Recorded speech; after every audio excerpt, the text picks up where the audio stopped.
Hi, I'm Bill Patrick. The program you're about to see is part of a vintage series called Car and Track, which was originally produced during the first half of the 1970s. Before we begin the show, though, a brief program note. Using as many as 8 cameras to shoot a single event, Car and Track captured some of the great NASCAR competitions of the era, one race at a time. Over the course of some 80 episodes through 6 seasons, series producer and host Bud Lindeman lovingly documented a unique era in American motor racing. While the race action contained in the series remains timeless, the program itself has not dated quite so gracefully. Although the years have not been overly kind to Bud's decidedly low-key introductions and interviews, we believe them to be an integral part of this one-of-a-kind series. So please, stay with us now as Speed Vision presents a rare slice of 1970s Americana, Car and Track. Hi there. Welcome into Action Time. This one is tailored for race fans in general and late model stock fans in particular. It was only a short time ago that the Rebels invaded Yankee territory with a brand of excitement all their own. A door-to-door, go-for-broke, rip-it-up style of racing that demanded recognition, and they got it. NASCAR races have set attendance records across the country. Well, on today's show, they do it again at Michigan International Speedway in the Motor State 400. Our test car of the week is a fancy little cream puff called the Cougar XR7. It's expensive, pretty, and maybe a little too posh. We'll be back after this message. Names like Bobby Isaac, Richard Petty, David Pearson, the Allison brothers, Pete Hamilton, plus many, many others, represent the cream of NASCAR racing. Well, you take drivers like these and put them in the fastest late model stocks in the world. Turn them loose on a wide, smooth 2-mile oval, and you suddenly have all the ingredients for a great race. And such was the case with the last go-around at Michigan International Speedway.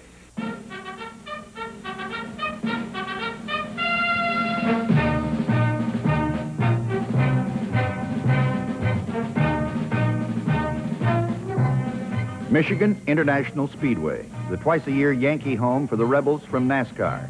It's a 2-mile oval with the turns banked 18 degrees. But compared to the high-banked super speedways of the South, it's a flat track. And these boys from below the Mason-Dixon line run tracks of all sizes, surfaces, and speeds. In short, they love to race and run for a jam-packed crowd wherever they go. The NASCAR season opener at MIS is appropriately called the Motor State 400.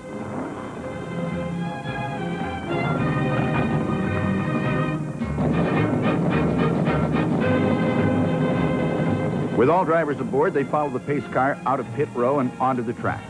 Bobby Isaac was the fastest qualifier in the Dodge Charger 71 and starts on the pole. Richard Petty had the second fastest time and starts on the outside in the familiar 43. In the second row, it's David Pearson in the 21 Mercury with Bobby Allison in the Chevy number 12 alongside. Joe Frizon and Donnie Allison share the third row. The tension in the grandstand builds as the pace car leads his 40-car field around on the parade lap. Leroy Yarborough is in the fourth row in car 45, a Mercury, and Richard Brooks starts on his side in the Ford number 90. The green is out, and they're off. Pole sitter Bobby Isaac explodes into the lead as all cars enter turn 1. Petty is second, Pearson third.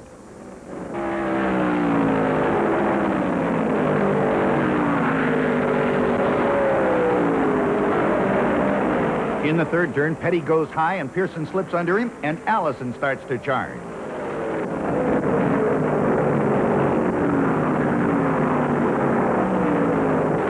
At the end of the first lap, Bobby Isaac has the lead with Pearson and Allison fighting for second.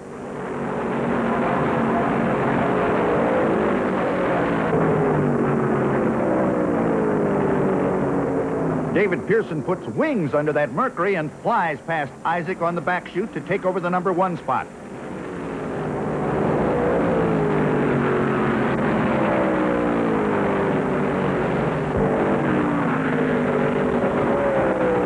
Now it's Pearson, Isaac, Allison, and Petty. This race is only 3 laps old, and already the crowd is up and screaming.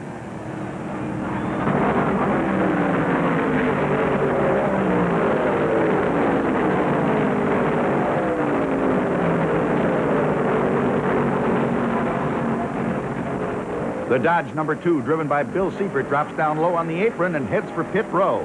Bill complained of a bad vibration. When the car was checked out, they found broken suspension parts and parked it behind the wall.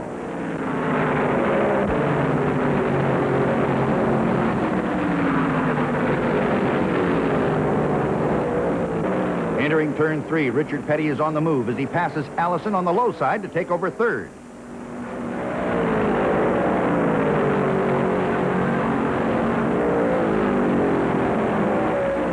Now Richard has his sights on Bobby Isaac and begins to close the gap. On the front chute, Petty stays in the low groove, passes Bobby Isaac, and moves into second.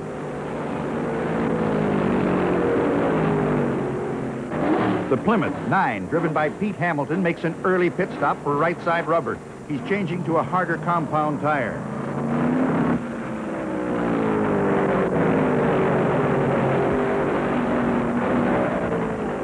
There goes another early casualty. Joe Frizan heads his number 18 into the pits with a blown engine. With oil on the track, the caution flag is out. Now watch the cars pour into the pits.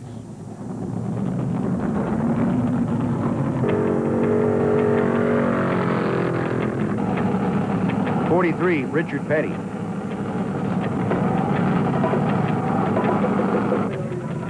'71, Bobby Isaac.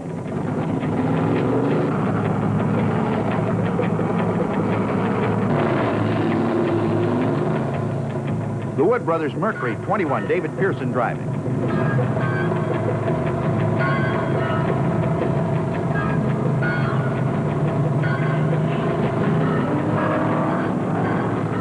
'88, Ron Keselowski.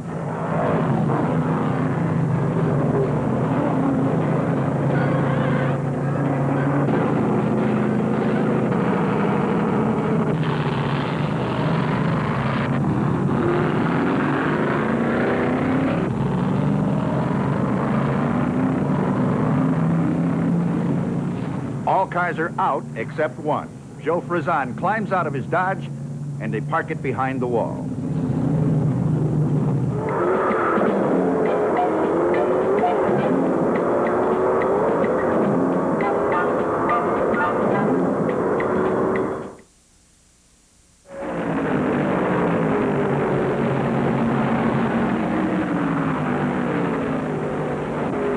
Petty and Allison lead the field out on the fourth turn and down the front chute for the restart. And Richard takes over the front spot as they go into turn 1.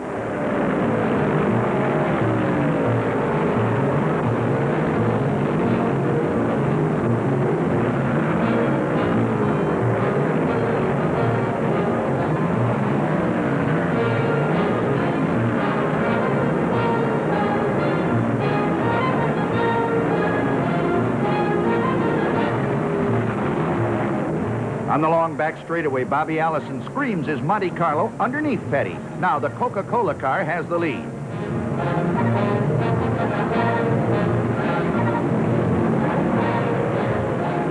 Bobby Isaac decides to play too. He goes to the high groove behind Allison and on the front chute passes Petty to take second. Richard goes from first to third in about a half a lap.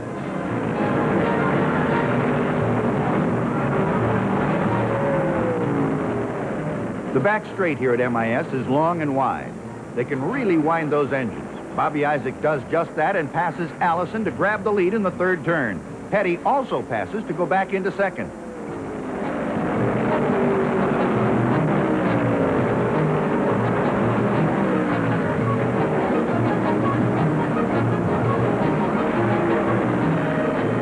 Richard wants that lead and charges Isaac on the front chute and takes it back in the first turn.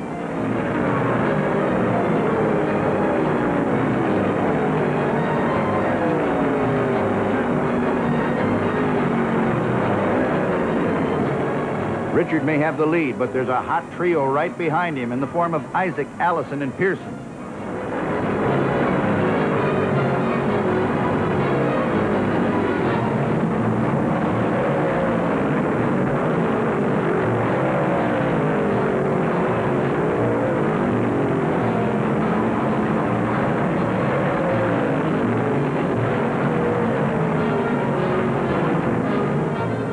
In the fourth turn, Isaac and Pearson close on Petty. They both take him on the outside in front of the grandstand.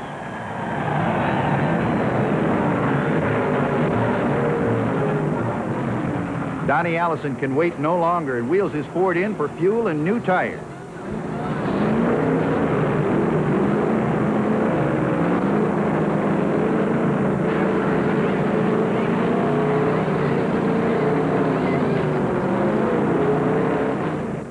Isaac and Pearson are the front runners now. The white Plymouth number 9 is driven by Pete Hamilton. He's one lap down, but it's clearly evident that he can run with the leaders. That's Donnie Allison out of his car and out of the race. They discovered transmission problems with the Ford and parked it behind the wall. Davy Pearson has put his Purolator Mercury into the lead now, but Isaac, Hamilton, and Petty are right on his tail.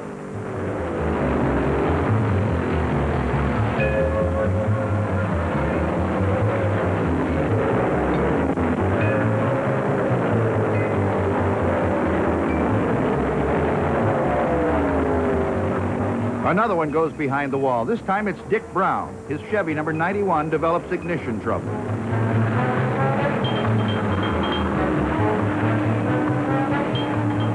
Bobby Isaac challenges Pearson in the low groove, and entering turn 2, there's another lead change as the boy from Catawba, North Carolina, puts his Dodge 71 in the front spot.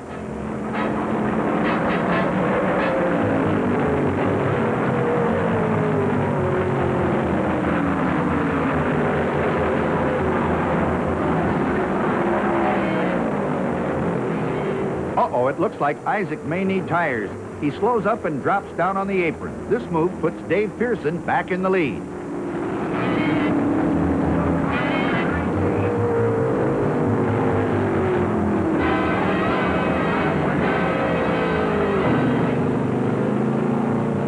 There he is. Race leader Bobby Isaac pits, and crew chief Harry Hyde and the boys go to work.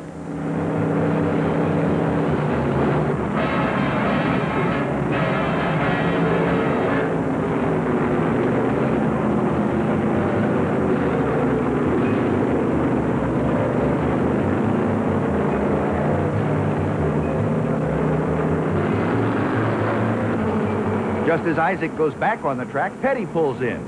These tires are getting a little raggedy. Most of the field will be pulling in during the next few laps to swap them.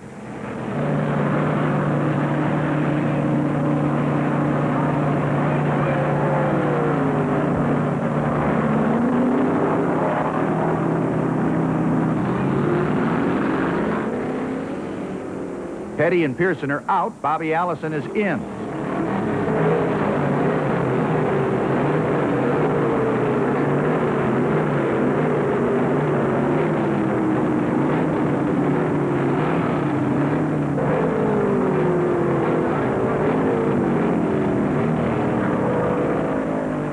After all cars pitted, the leader is David Pearson. Petty is second, Isaac third, Allison fourth.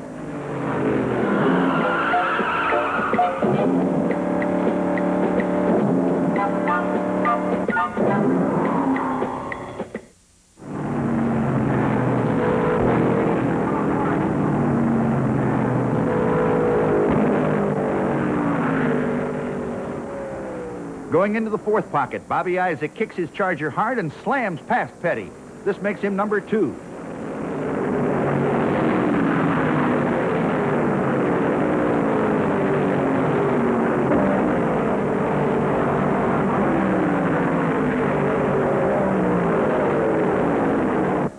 Both cars are trying to close the gap on race leader Pearson, but he has a good quarter of a lap lead and trying for more.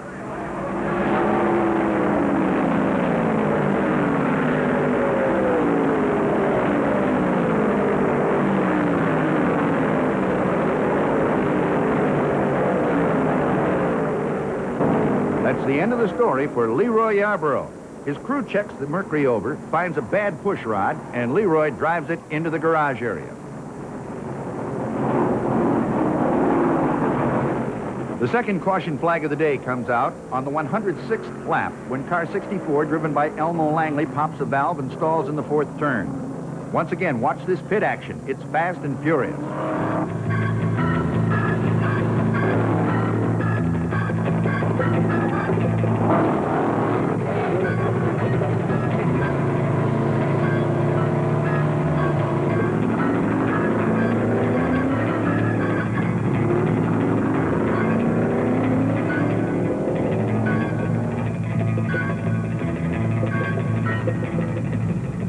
Pearson leads them down for the restart, but Allison has a ton of acceleration in that number 12 Chevy and fires past David to take the lead going into the first turn.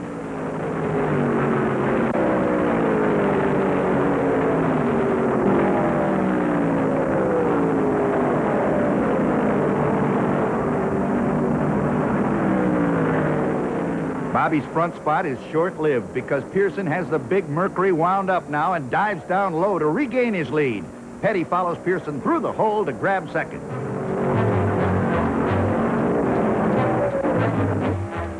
Bobby Isaac has made several pit stops for suspension adjustments. Finally, Harry Hyde and the crew give up and park the Dodge behind the wall.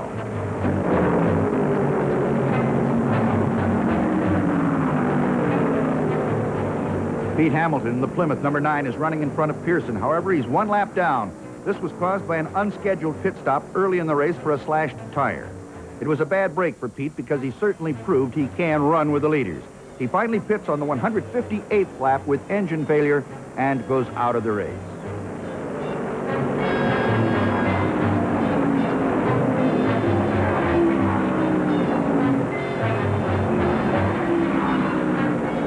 As they close down on the checkered flag, Pearson is number 1, Allison second, Petty third, with Jimmy Hilton fourth.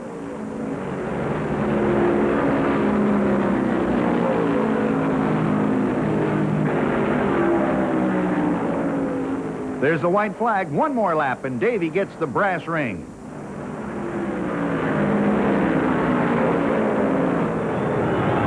Here he is down the front chute for the checkered flag, and David Pearson wins the Motor State 400. Bobby Allison claims the second place money. Richard Petty, the pre-race favorite, finishes third. Hilton fourth, and Ron Keselowski grabs the fifth spot.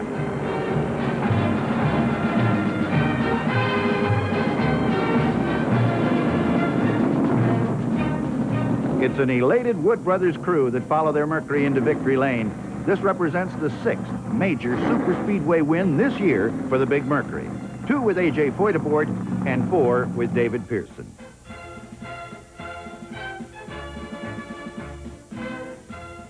400 miles, 200 laps, only 12 of which were run under the caution light. In 2 hours, 43 minutes, the lead changed 19 times before the fickle Lady Luck finally pointed at David Pearson. The win was worth $12,935.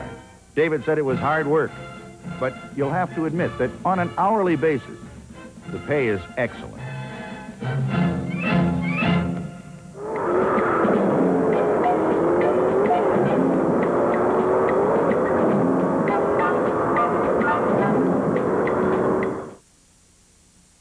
You know, needless to say, we enjoy road testing the new crop of cars each year.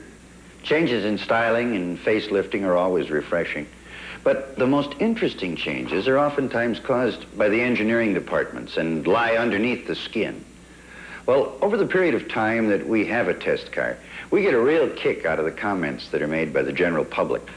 And so much so that with this Cougar XR7, we recorded some of them. Well, I bought my Cougar about 2 months ago, and I like the styling and trim, but I think maybe a little more performance, bigger engine, competition suspension. The Cougar is the prettiest car in the world, especially on the inside. I just love it. Well, I bought it because my wife liked it. Myself, I prefer a little stiffer suspension. This is my second Cougar, and there's just no car like it. I have to like it. I just got the payment book, and I think I'm married to it.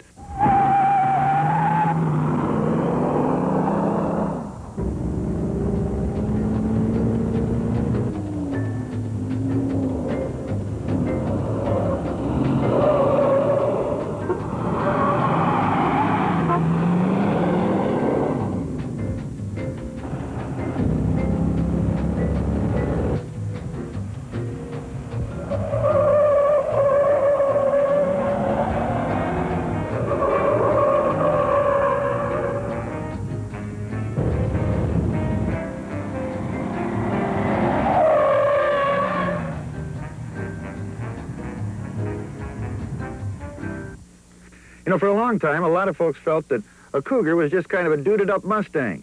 Well, we brought this car down from the factory in Detroit here to Daytona Beach, Florida. This gave us a 1,200-mile chance to test it out. And we found out that this new 1971 Cougar is in a class by itself. And the XR7 model, Well, believe me, it's the plushest pony car ever, and it made for a very interesting road test.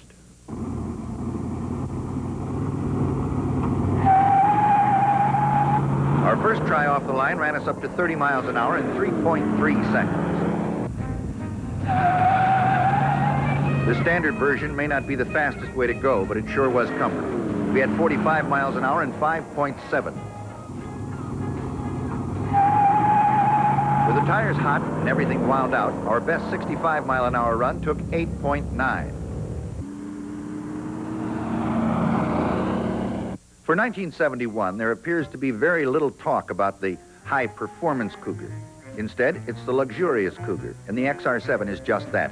In fact, it's undoubtedly the plushest pony car on the market, inside and out. This year, the Cougar sports all new sheet metal plus a new chassis. It even grew a little. The wheelbase went up an inch to 112.1. It got 3 inches wider in the front and 2.5 inches in the rear. All of our motion was caused by this standard 351 cubic inch V8. The 240 horses are fed by a 2-barrel carburetor. On the braking course, this little cat seemed to dig in pretty well. From 30, we stopped in 40 feet. Our car had the standard stoppers, 10-inch drums front and rear. They got hot, the pedal began to fade on this 50-mile-an-hour stop. It took 72 feet. If you buy the XR7 convertible with a 429 cubic inch engine, you get front disc brakes as standard equipment. Otherwise, they're an option.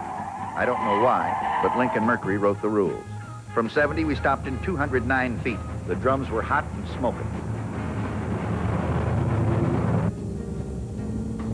The Cougar GT comes with the competition suspension. We wished our XR7 had it, especially here through the pylon runs. Rebound and recovery, sluggish.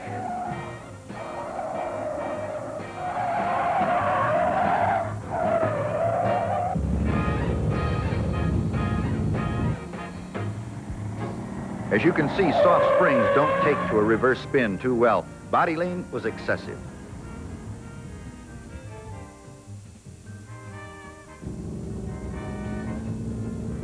In the cornering department, our driver pushed our tester to the limit. There was tremendous oversteer and not enough muscle up front for any kind of correction. At high speed, the front end began to wallow, and it started to plow through the turns. Underneath the front end, they had wishbones with coil springs. In the rear, a live axle with leaf springs. We realize that the XR7 is built for the buyer who wants a soft, comfortable little car. But when you climb aboard a pony car and buckle up, you expect performance and handling to be somewhat exceptional. With this standard offering, we couldn't help but wonder why Lincoln Mercury built in so much luxury and left out so much of the pure fun of driving. Of course, a real performer can be built right off the showroom floor. Your friendly dealer has all the goodies if you want to write the check.